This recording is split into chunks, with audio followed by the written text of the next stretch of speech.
Action 1, Inspiring Action.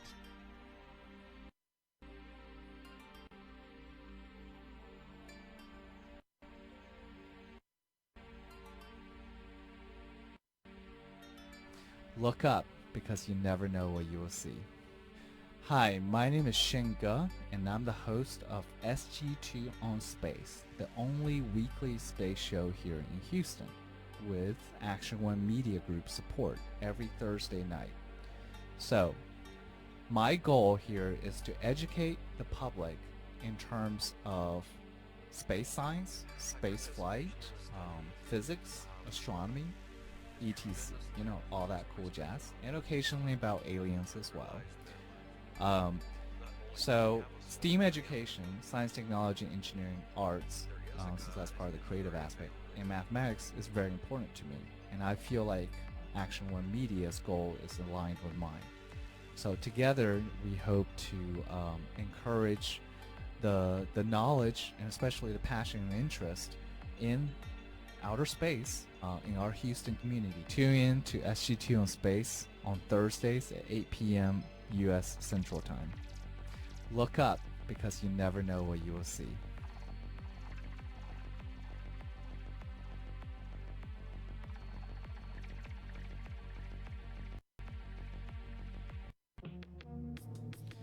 All right, everybody, this is your host, Shen Ge.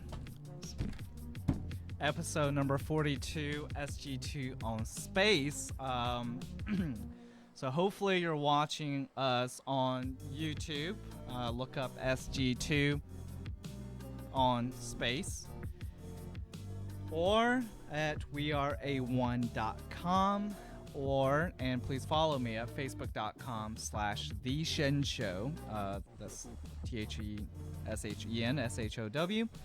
and lastly, of course, this is at weareA1.com because that is a website of the media group which is hosting this show, which this is a studio, right? Action 1 Media Group. So some of you regular listeners may know this show is every Thursday. As far as I can tell, it is the only weekly space radio show here in Houston, possibly Texas.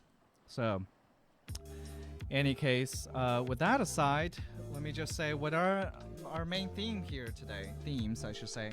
Well, I figured that I was reading some stuff about aliens the other day, and 2 episodes ago I was talking about life, right? Rather exoplanets, discovering various kinds of exoplanets. That was that focus back in 2 episodes ago. This time I've decided, hey, why not take a further in-depth look at life, ET. What is that? What's the latest news regarding that, right? But before we jump into this, I figured that I will make an announcement as well, because tomorrow, if you're listening to this live, actually, that will make more sense.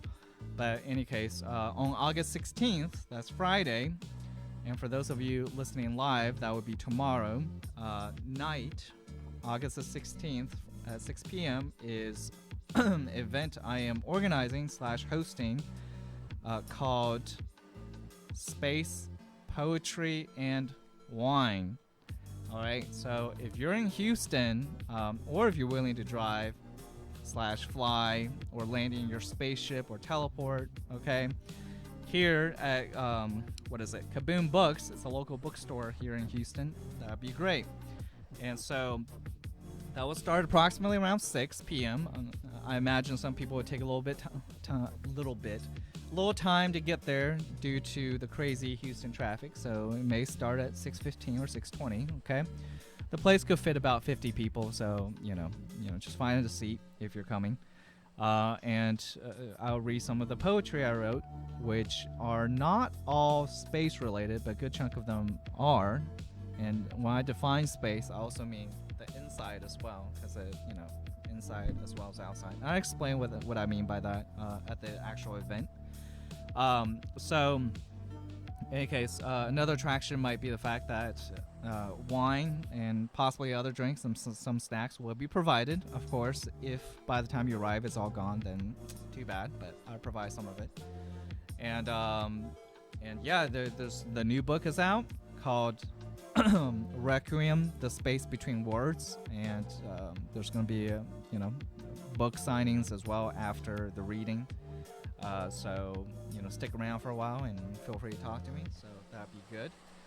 Just to give you a taste, I figured I would this is actually from my first book, which is also going to be there for sale. So I figured I would actually just read maybe 2, and then we'll go on to the main show. How about it? So, all right. Okay, let's see here. There's something here. All right, so let's get. Okay, so one thing I am. Man, there's so many that choose one that actually would make sense. So yeah, right. Okay, so. All right, so this one was it's called The Transit of Venus. It's basically something that I saw a number of years back when Venus crossed in front of the sun. Apparently it doesn't happen that often. So I wrote this, and here's how it goes. So, trespassing darkness in front of light, moments of transcendence in its flight. Morning star, evening star, to whence it flies, its orbit transgresses to we of watchful eyes. So, okay. All right, so that's one. Let me just read another one. Okay. Okay. All right. So when I say, for instance, space, I don't just mean outer space. I also mean how it feels, hits your soul, right? Or at least my soul. Hopefully it resonates with some other people's soul as well. So this one I wrote a while back called Second of Cosmic Joy. This is not in my new book. This is from my old book, all right? So here's how it goes. One lonely night filled with despair, perchance I glanced up from a hill, and for that second I stood there, I witnessed the cosmic thrill. Soul touched by serene hums, the music of the divine spheres softly rolled into my eardrums and shed away all my fears. Ascended by the celestial sight, bliss came whilst I quietly wept. The sky danced with such light that my soul was set all alight. A second of cosmic joy, a second of pure delight, a second like a little boy, a second of true sight. When this second passes by, a soul falls back to earth. I smile while saying bye, for I have lived a rebirth. Trivial all my worries are, and next time I will know, all at night, just gaze afar when I start feeling low. All right, so in any case, I think for me that really is true. When I'm feeling down, I just need to go outside and look up, right? I could see a UFO, but it doesn't matter. Even if I don't see a UFO or aliens, I still see the stars or at least a moon. So, and it really uplifts my spirits. Hence why I wrote that. So, yeah. So, if you just a note, go on. I'm not gonna say the really long Eventbrite URL because I can't remember it, but I tell you, just go to the go to my the facebook.com/the Shen Show, or my website, shenge.us, spelled SHENGE.us, and from there is a link that just takes you straight to the Eventbrite page, and you can register. It's pretty simple. So, anyways, hope to see y'all there. And if not, like I said, it'll be broadcast YouTube Live. So let's take a short break. I know I've been going on about this for a little while. When we come back, let's talk about some of this alien news stuff, which should be fairly exciting considering that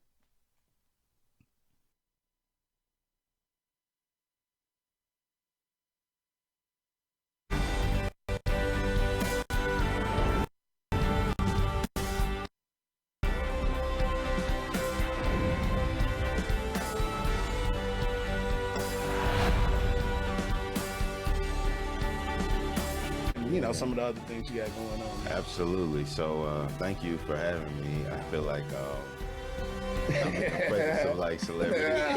Y'all real It's just the shades, man. It's the shades. So I think like 2000.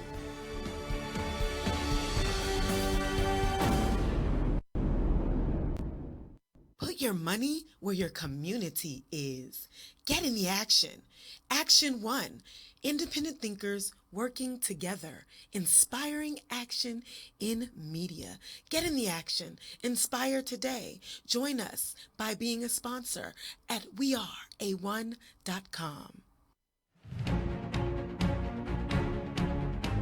Growing up as a black kid in New Jersey, all I ever wanted to do was be a pro athlete. All of my role models were black athletes. And every time I would stare out the window and look at the sky and wonder what I'd be in the future, it always had to do with me catching some crazy football and scoring a touchdown. When it came to the point that I was told that I would not be able to play on an organized sports team for the rest of my life, it was something that I really didn't even know how to stomach in the moment. And I remember walking out of my cardiologist's office and just sitting in the hallway and breaking down for a few minutes just because it was something that I just couldn't plan for and couldn't account for. And I realized that in that moment, my entire life was going to be changed. And all of those dreams and hopes and aspirations that I had were going to go out of the window.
Okay, and we are back. Wow, look at that outside. Stormy weather, which means most likely, well, you guys can't see, but I can see it. So on these nights, you may not see any UFOs here, but you will certainly see some clouds and lightning, which, by the way, is also a very interesting phenomenon. But my show is not about that. And today, we're not talking about that. We're talking about aliens, all right? Aliens, that's right. So I'm sure you guys have seen a lot of sci-fi, or some of you have. I have. And we're going to get to those kinds of aliens later. But for now, let's go with what, some people call mainstream science. To me, yeah, whatever. I know. All right, so mainstream science says, okay, there's we're aliens are out there. We're still trying to find, proof,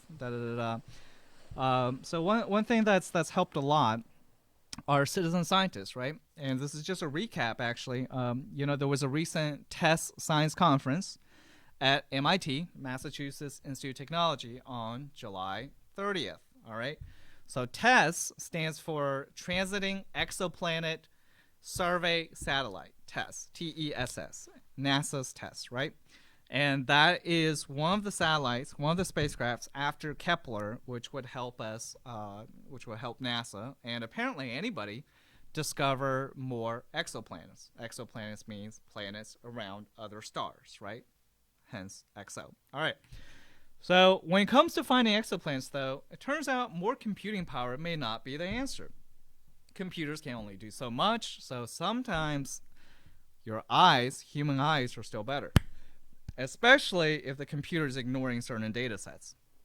So citizen scientists are scientists like you or I who basically help out by looking at images that these telescopes have taken. And since they're all online, and you or I can go to these websites and look at it, which is amazing. And if we find weird things, which then professional astronomers and scientists will look at it further, we mark it, And then sometimes they discover, oh my gosh, you actually discovered a planet, right? So there's definitely certain types of transits that machines and algorithms just miss. So most algorithms, they only have 2 or even 3 transit detection thresholds. So this limits you to finding only shorter period planets. But there's a lot of single transit events, and machines are pretty bad at that, whereas humans are equally good at finding single transient events as well as multi-transient events. All right. And by saying transit, that's just like block the light once, block the light again, block the light again. So machines, if you do this a few times, they're pretty good at it.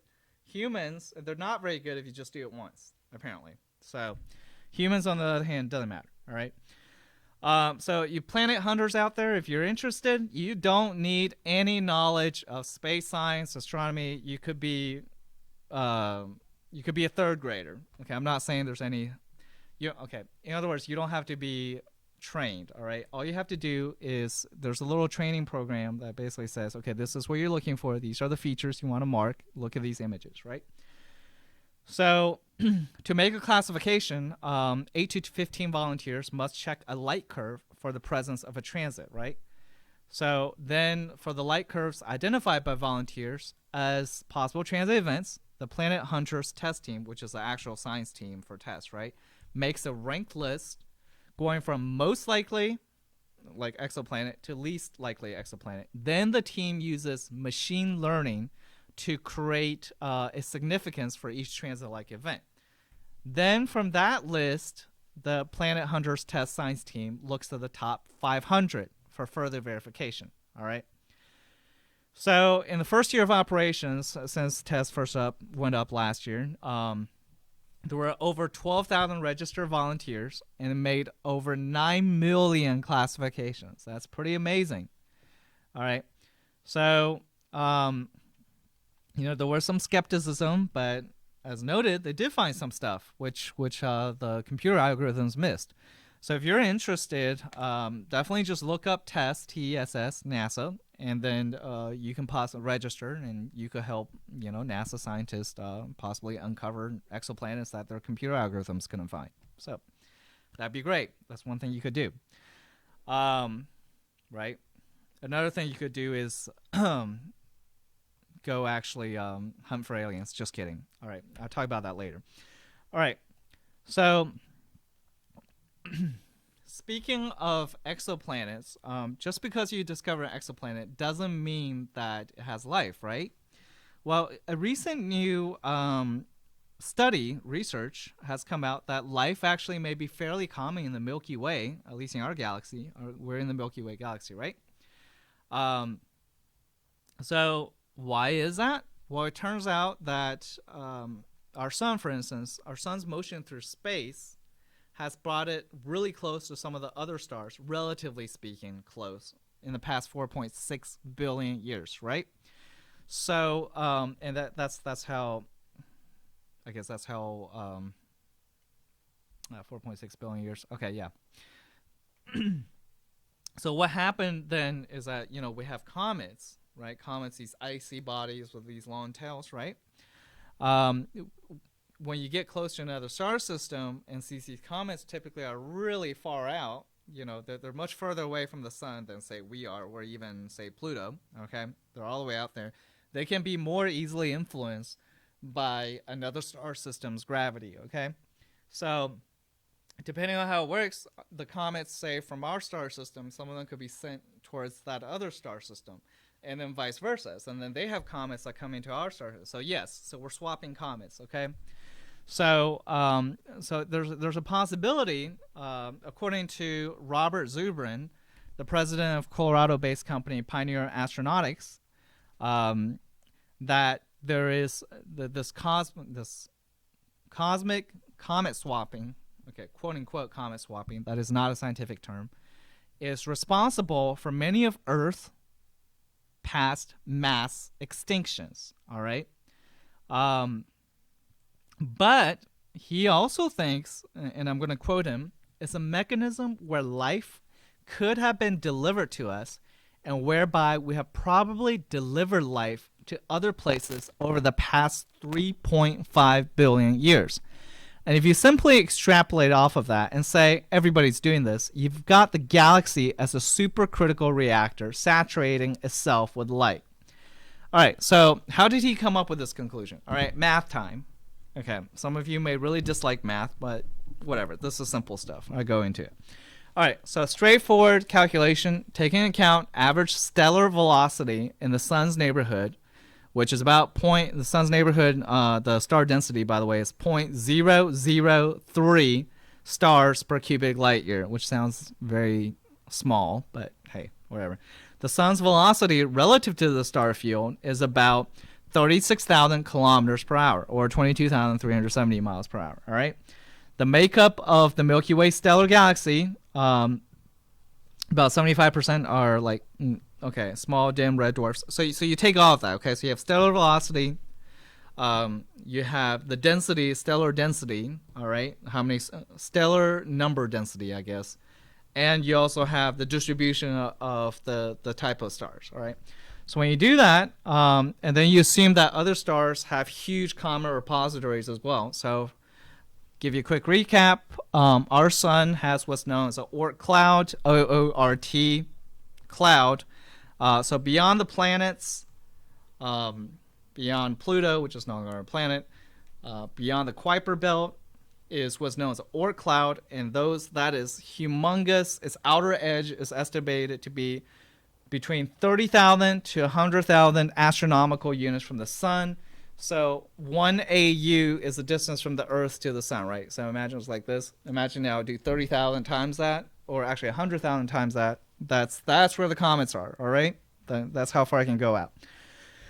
So you imagine you do this with every star system that's around the sun, all right? And imagine you project the sun going around with a certain velocity in these, about 4.5 billion years. And then you imagine a density of these comets, and you say you do some math, and you see how much interaction there are, assuming some of them comets can carry organic molecules. And you end up having a very likelihood that life is pretty much everywhere. All right. So, and it's one encounter every 21 million years, which, considering the 4.5 billion years life, that's been doing this, pretty possible, right? So, any case, what this means is that microbes can make the jump from one system to a temporary neighbor. They could do this relatively quickly. They could avoid extensive exposure to damaging deep space radiation. And even if the ejected material fails to hit the passing solar system, that's pretty important, it could become captured in the solar. It could get captured in the Oort cloud, all right? And then that Oort cloud could be taken up by another comet going in. So pretty cool. All right. This concept is not original. It's called panspermia. So PANSPERMIA. And panspermia is a hypothesis that life exists throughout the universe, distributed by space dust, meteors, asteroids, comets, planetoids, and also by spacecraft, which I will talk about in a little bit, actually, which is kind of funny since we are guilty of panspermia as well. Guilty, wrong word. We have done it unintentionally. But point is, this is pretty cool, right? Just because of these comets, there may be life everywhere. I thought that was cool. So yeah. and going to what I just said, panspermia. Yes, it could have created life here on Earth, possibly from another star system. We are already doing it ourselves by going to the moon. So, for instance, there's these things called tardigrades. Whatever they're called. Tardigrades. They have a silly name. TARDIGRADES. These are colloquially known as water bears. They're really cute looking, okay? And I think they're cute looking. All right, some people may think they're weird. They are weird, but they're also very, very cute looking. All right, that's my take. Go look up water bears. All right, So water bears, W-A-T-E-R, okay, water, and then bears, like roar, bears. Except these guys don't do that because they're super small, but they're animals. They're not bacteria. They're like, but you can't observe them unless you look at a microscope. So they're so small. They're classified as micro animals, okay? And they were first discovered in 1773. Give a short background here because I find it fascinating. I did not study biology, but I do like it, all right, to some extent. German zoologist Johann August Ephraim Goes in 1773, who gave them the name little water bears, right? And then 1777, Italian biologist Lazzaro Spallanzani named them tardigrada, which I guess now is the actual name, tardigrade, which means slow steppers. So why are these guys cool? Well, besides the fact that they have a funny name and look like little cute bears and they're tiny, they're found everywhere, all right? From mountaintops to the deep sea to even mud volcanoes, from rainforests to the Antarctic. Okay, and they don't need like spacesuits or like jackets or deep pressure things. None of that. They can just survive just like that.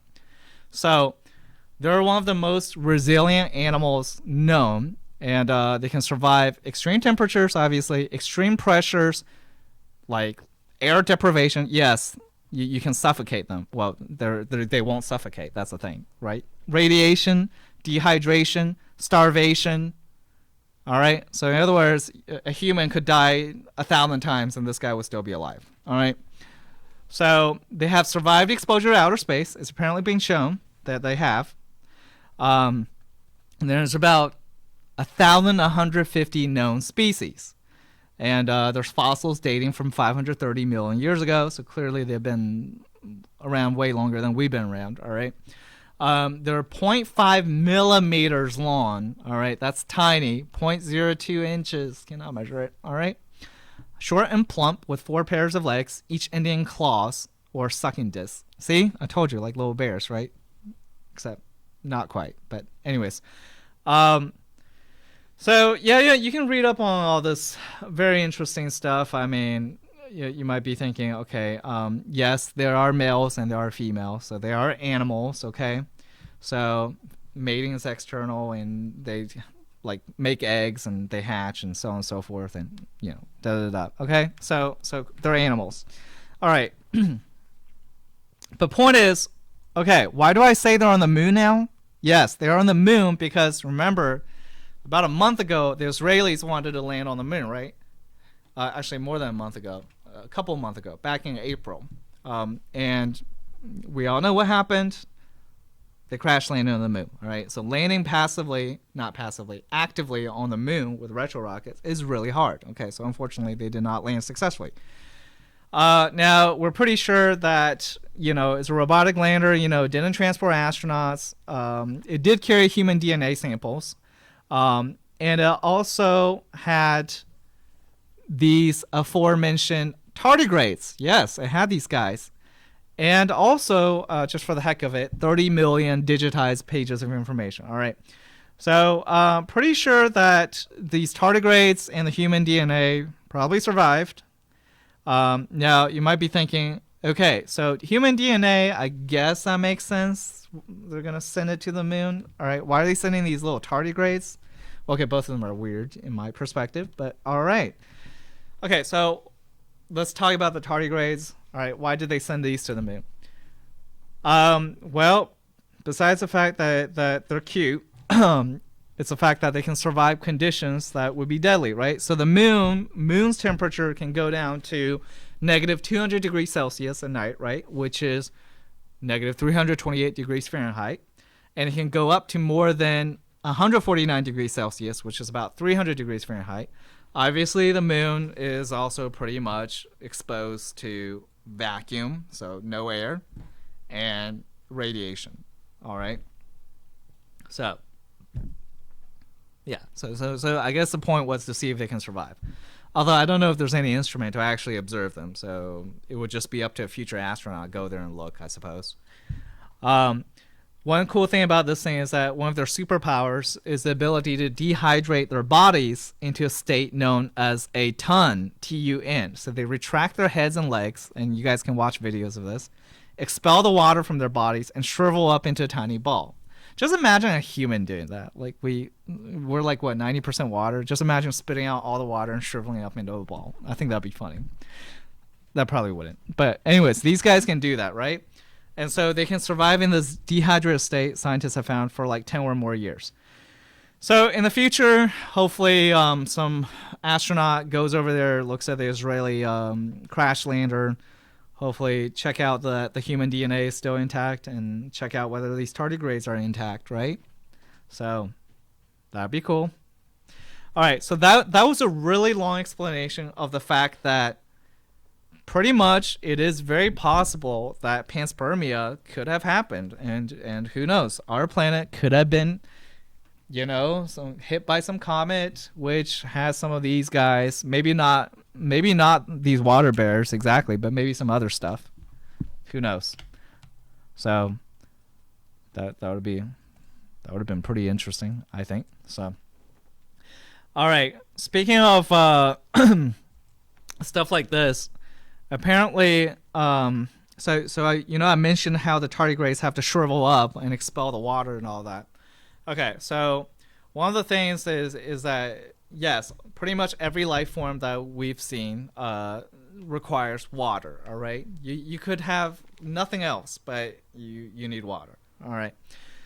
So, which is why scientists are always very excited when we discover water or ice in other places, especially in places we don't expect. For instance, recently the story came out that there may be thick ice deposits on the moon and Mercury. All right, so now this is a new analysis of data from the Lunar Reconnaissance Orbiter (LRO) and the Messenger spacecraft. Okay, LRO obviously orbits around the moon, Messenger around Mercury.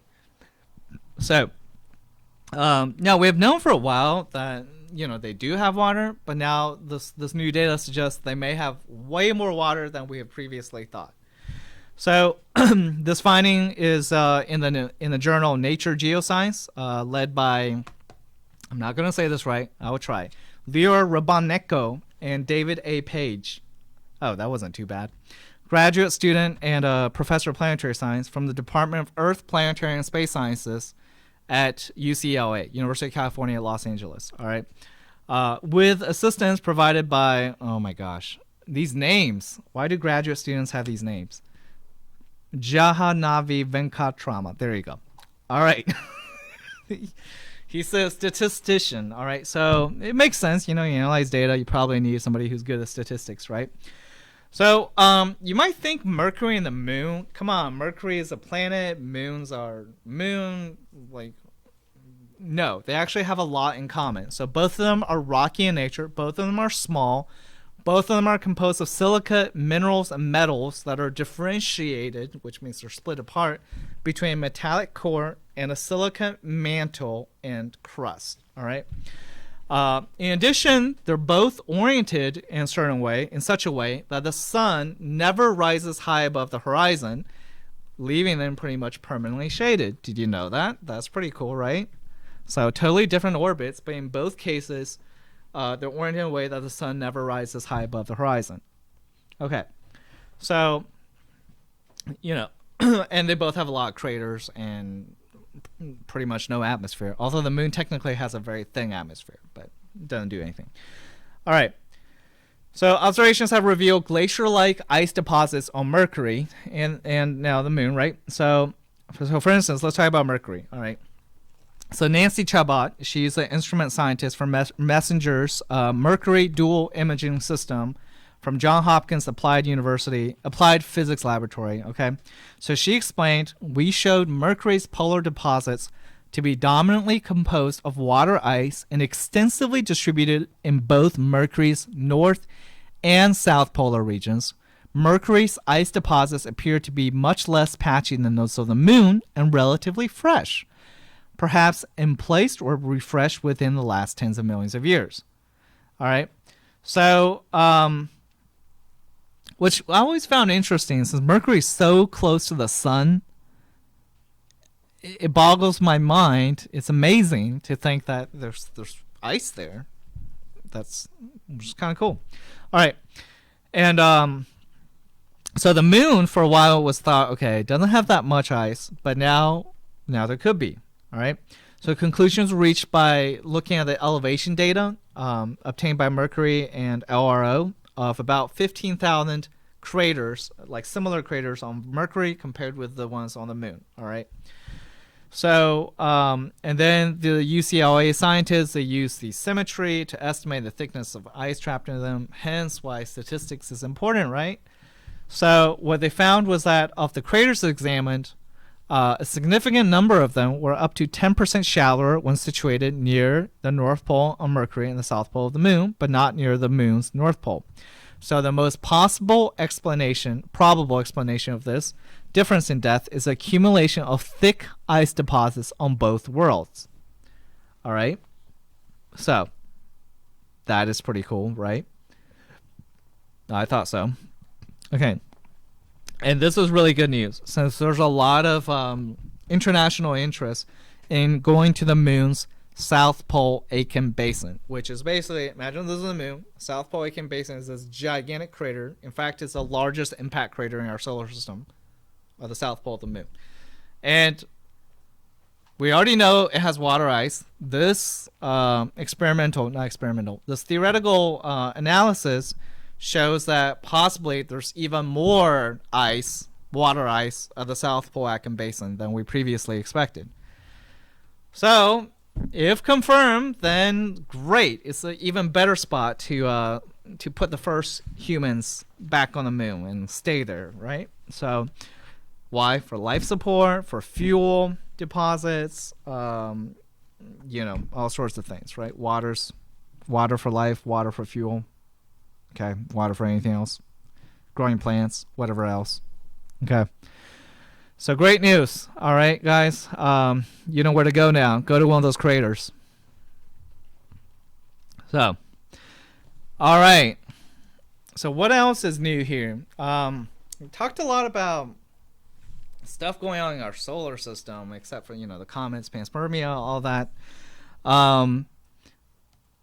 Perhaps, you know what? Perhaps it's time to look out there.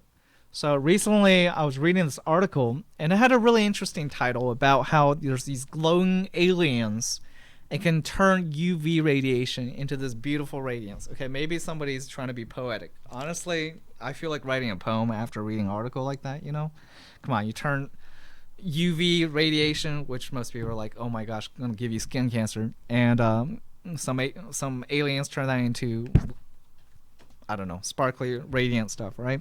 Okay, so where's the science in here? Well, you're just going to have to wait because we're going to have to take a short break.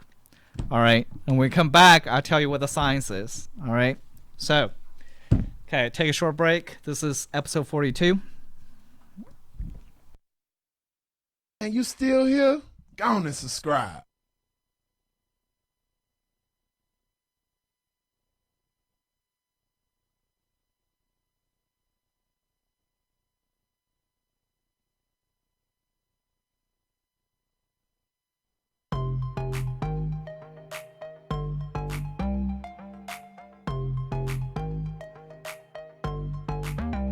Get in action.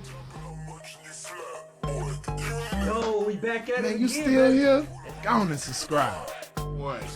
Get in action. 3. Get in action. Tell me what is the deal, tell me what is the deal. So I challenge you today to start strong.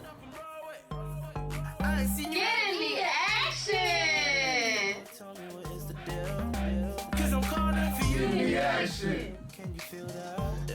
Yeah. See, I'm calling for you. Can you feel that?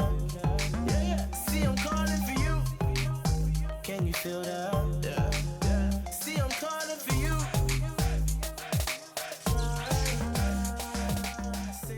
Action. Put your money where your Inspire community is. Get in the action at weareA1.com.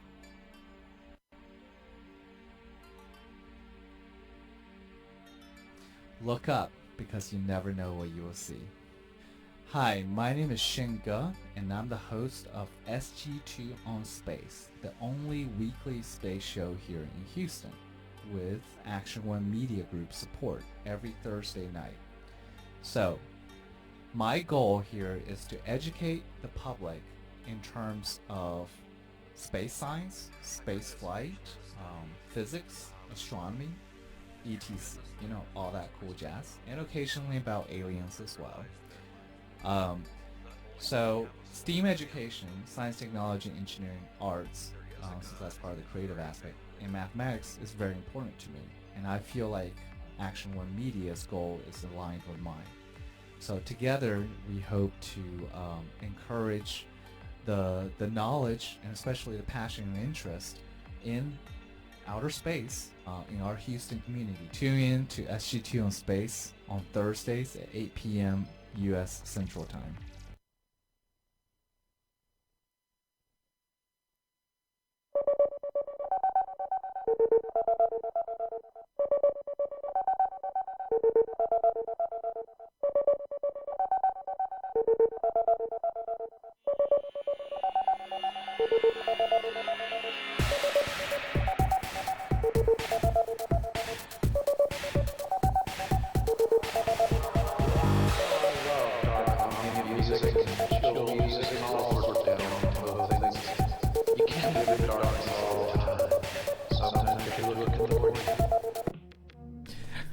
All right, and we are back. This is SG2 on Space, episode number 42, where I first read a bit of space poetry, because remember, tomorrow, if you're listening live, August 16th,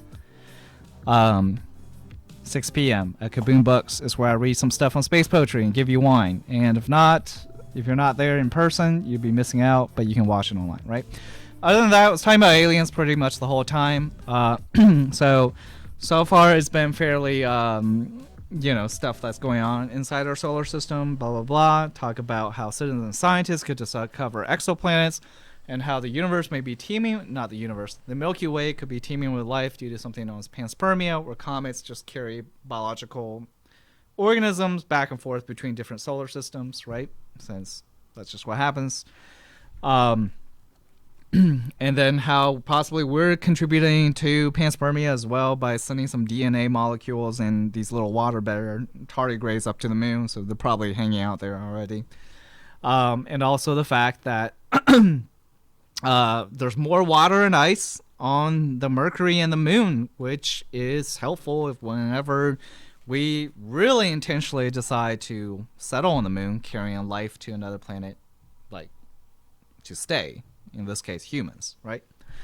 So, and now before we left, I was going to tell you about this very poetic story I read about how UV light could be turned into a beautiful radiance. All right.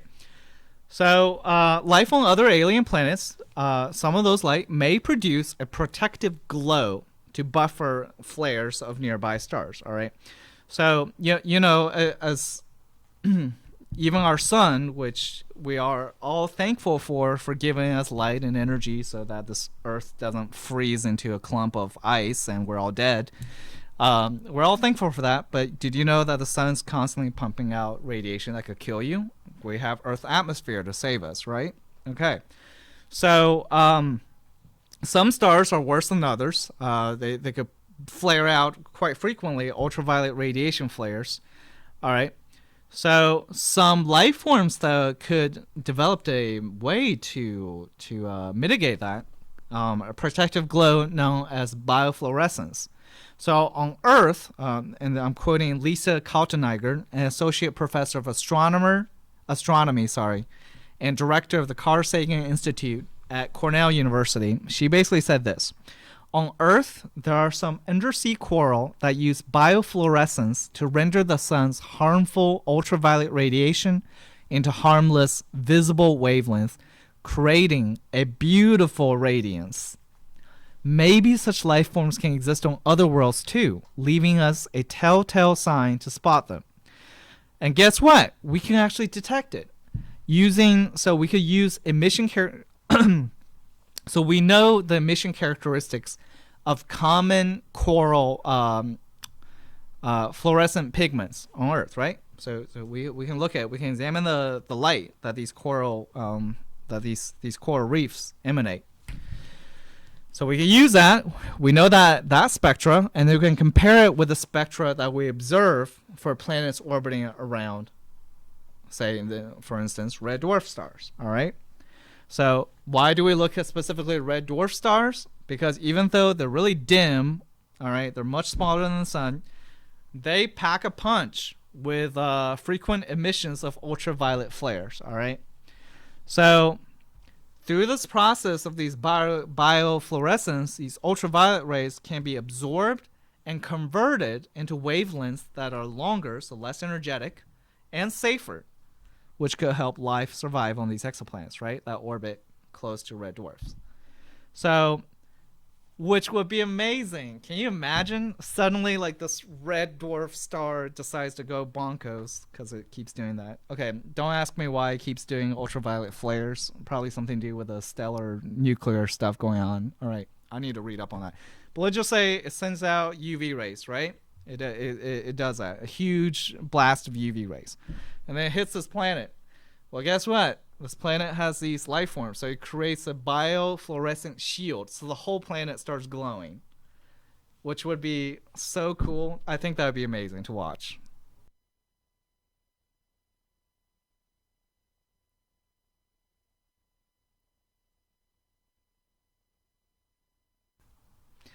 So, all right.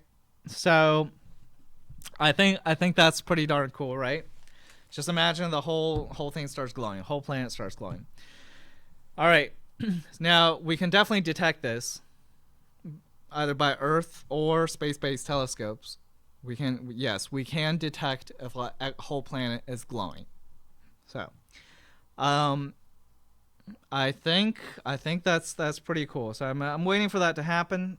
These citizen scientists, you guys, or actually I could do it too. Everybody should get to work, find these other exoplanets, and then have these professional astronomers look at it in detail, look at their spectra, and see if they match these characteristics. Because if it does, oh my gosh, right?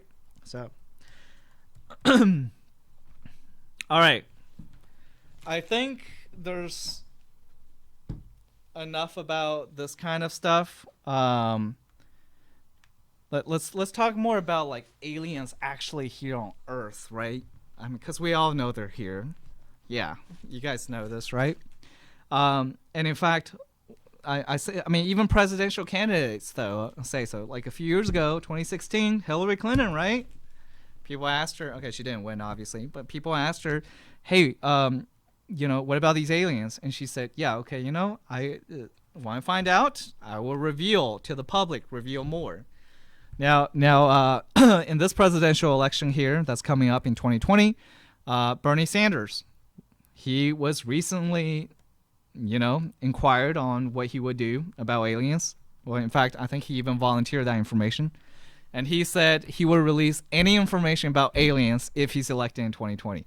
Clearly, this is the best motivator for a presidential candidate ever, right? You guys should all vote for him because he's the only one who said he's going to reveal alien information. Okay, I'm kidding. All right, it's up to you.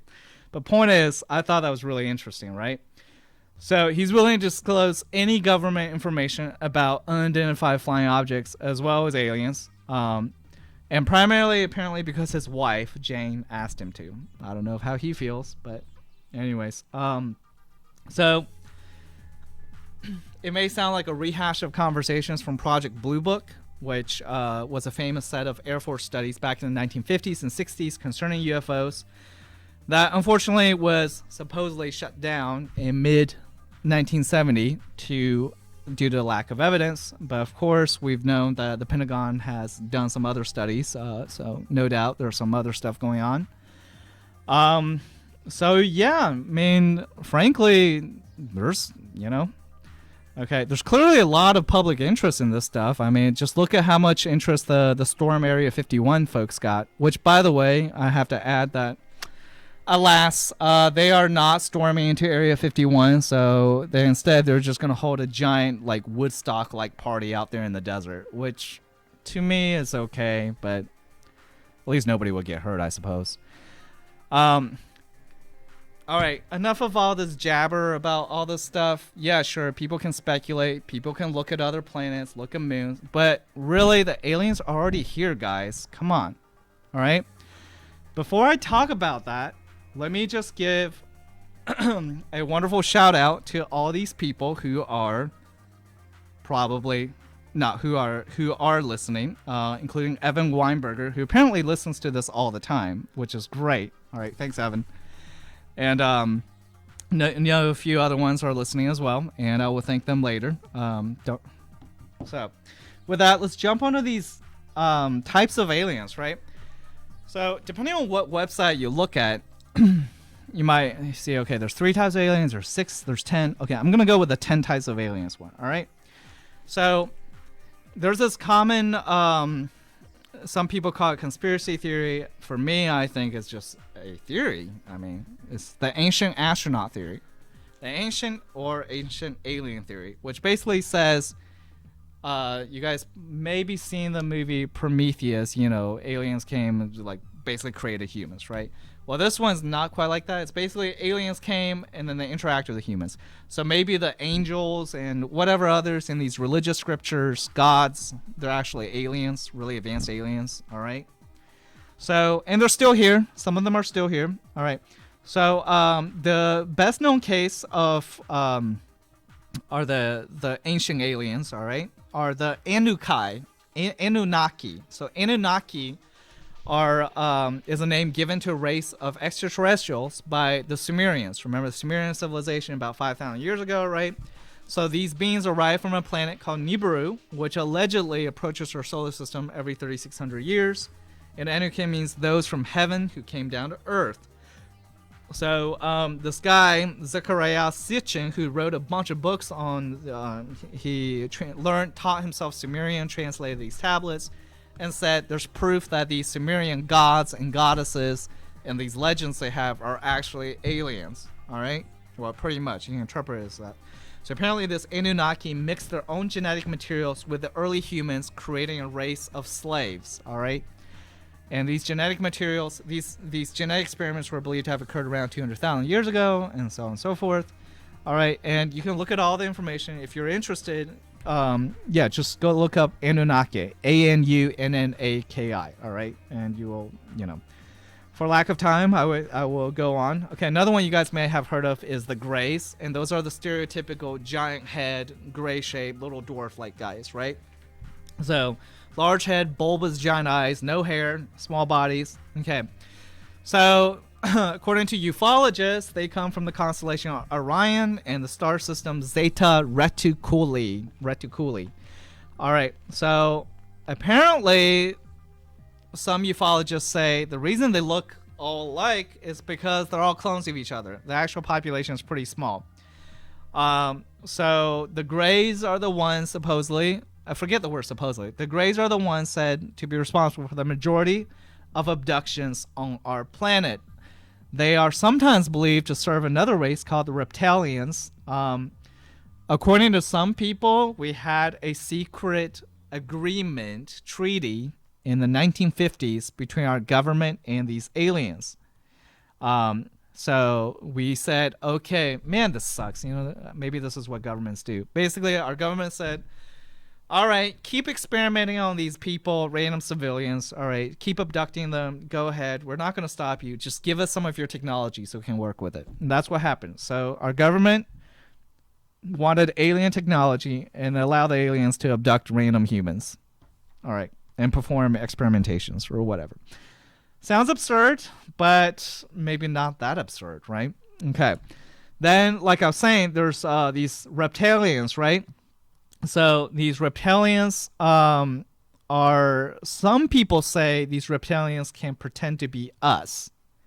In other words, okay, they are reptiles, but you know they are possibly able to camouflage as humans, and that's kind of wild. All right, possibly. And if you watch certain YouTube videos, you'd be very amazed by reptilians that's actually on TV. Like, look at their weird. There's one crazy one. Oh my gosh. Okay. Anyways, I'm not gonna talk about it on air. But point is, all right. Then there's some other ones. I'll just go through them briefly. So there's green men. All right. They kind of remind me of the Greys. All right. There's these Nordic aliens, which I've never heard of until I did this research. Apparently, they have long blonde hair, and they pretty much look like us, humans. Okay, weird. There's Pleiadian aliens. There's Andromedan aliens. There's Alpha Draconian aliens, all right, which are apparently 14 to 22 feet tall and, like, not nice, all right. Then there's Syrian, Srian from Sirius. Okay, so, and they all, came between different time periods. Some of them are possibly still here. So, gosh, who knows? I mean, look at this. I mean, meanwhile, you think your life is dull when our planet is pretty much a visiting spot for all these different groups. Gosh, So, in case you actually see something or something happens to you, and, if you're abducted or if you see an alien, see a UFO, you can always go to this website called NUFORC, NUFORC.org. All right? And I think I told you about this before. It's the National UFO Reporting Center. All right? So you can go there and you can file a report, which is fairly straightforward. All you have to do is just basically say, when did it occur? Where did it occur? What did the thing look like? The shape? How long did it last? And a description. All right? So, you guys can do that. Cool. All right. I could probably talk about this all day, but for the sake of time, we're going to have to wrap this show up. All right. So, this has been episode number 42. All right. Follow me on Facebook.com/The Shen Show, and currently on Action One Media Group, www.weara1.com. Don't forget, August 16th, 2019, that's a Friday, 6 to 8 p.m., the Space Poetry and Wine, which for you guys listening live, that'd be tomorrow night. All right, at Kaboom Books, Kaboom, and then Books. All right, it's a bookstore in the Heights. So, yeah, and with that, I think we're drawing to a conclusion. And don't forget, don't you guys ever forget, doesn't matter the weather, look up, because you never know what you will see. Good night.